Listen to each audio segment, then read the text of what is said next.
রোজা রেখে যে ব্যক্তি মিথ্যা কথা, মিথ্যা কাজ মানে পাপ কাজ, অন্যায় কাজ ছাড়তে পারলো না, তার না খেয়ে থাকা, না পান করে থাকাতে আল্লাহর কিছু যায় আসে না। তার ওই রোজার আল্লাহর কোনো প্রয়োজন নাই। এটা জাস্ট উপোস, এটা জাস্ট অনাহার, জাস্ট আমি পানি খাইনি, আমি খাবার দাবার গ্রহণ করিনি, দ্যাটস ইট, এতটুকুই। এতে আল্লাহর কিছু যায় আসে না। এটার কোনো সিগনিফিকেন্স আল্লাহ তাআলার কাছে নাই যে রোজাও রাখলো আবার মিথ্যাও বলে, রোজাও রাখলো আবার গীবত করতেছে, রোজাও রাখে অন্যের জন্য অকল্যাণ কামনা করে, রোজাও রাখে খারাপ কাজ করতেছে, নিষিদ্ধ কাজগুলো করতেছে। তাহলে এই রোজা রাখা না রাখার সময় এই রোজায় কোনো ফায়দা নাই। একটা ওয়ার্নিং পাওয়া গেছে না এখানে, যে ওয়ার্নিং, রোজা রেখে সাবধান, কোনো পাপ কাজের সাথে জড়ানো যাবে। আরেকটা ভয়ঙ্কর ওয়ার্নিং, যেটা বেসিকলি রাসূল সাল্লাল্লাহু আলাইহি ওয়াসাল্লামের পক্ষ থেকে গভীর হুঁশিয়ারি এবং বদদোয়া, বেসিকলি খুবই ভয়ঙ্কর এই বর্ণনাটা। মুসনাদে বাজ্জারে হাদিসটা এসেছে, হাদিসটি হাসান পর্যায়ের হাদিস। জাবির ইবনে সামুরা রাদিয়াল্লাহু তাআলা আনহু বলেন, সাইদান নবী সাল্লাল্লাহু আলাইহি ওয়াসাল্লাম আল মিম্বার, রাসূল সাল্লাল্লাহু আলাইহি ওয়াসাল্লাম মসজিদে নববীর মিম্বারে আরোহণ করলেন। ফাকালা আমিন আমিন আমিন, তিনবার তিনি আমিন বললেন, আমিন আমিন আমিন।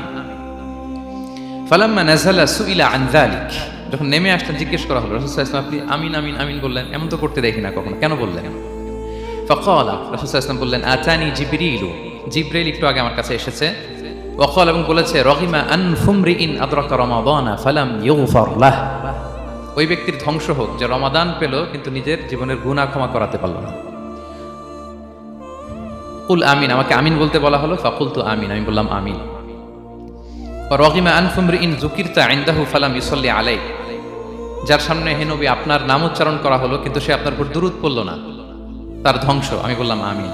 রহিমা আনফু রাজুলিন আদরাকা ওয়ালিদাইহি আও আহাদাহুমা ফালাম ইউগফার লাহ, যে ব্যক্তি তার পিতামাতা উভয়কে পেল কিংবা দুজনের একজনকে পেল কিন্তু তাদের সেবা শুশ্রূষা, তাদের প্রতি ইহসান করে, তাদের খেদমত করে সে ক্ষমা পেল না, আল্লাহর পক্ষ থেকে ক্ষমা অর্জন করতে পারলো না, তার জন্য ধ্বংস, আমি বললাম আমিন।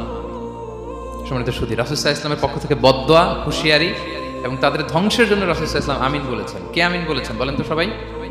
কে বলেছেন? স্বয়ং রাসূলুল্লাহ সাল্লাল্লাহু আলাইহি ওয়াসাল্লাম বলেছেন আমিন।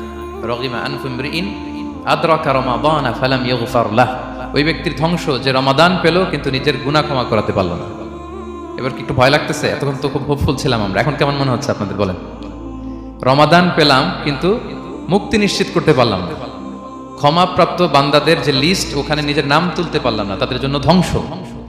এবং এই বদদোয়া করে স্বয়ং রাসূলুল্লাহ সাল্লাল্লাহু আলাইহি ওয়াসাল্লাম বলেছেন আমিন। তো এই দোয়া তো সুনিশ্চিতভাবে আল্লাহ তাআলার কাছে কবুল। এই ব্যাপারটা কিন্তু খুবই ভয়ঙ্কর। It's a reminder for me and for all of you. আমরা যেন আমাদের প্রত্যেক কাজের মধ্য দিয়ে রমাদানে এটা ভাবি যে আমি ক্ষমাপ্রাপ্ত বান্দাদের অন্তর্ভুক্ত হতে পারলাম কিনা, এই রমাদানে ইবাদতের মধ্য দিয়ে আমি আল্লাহর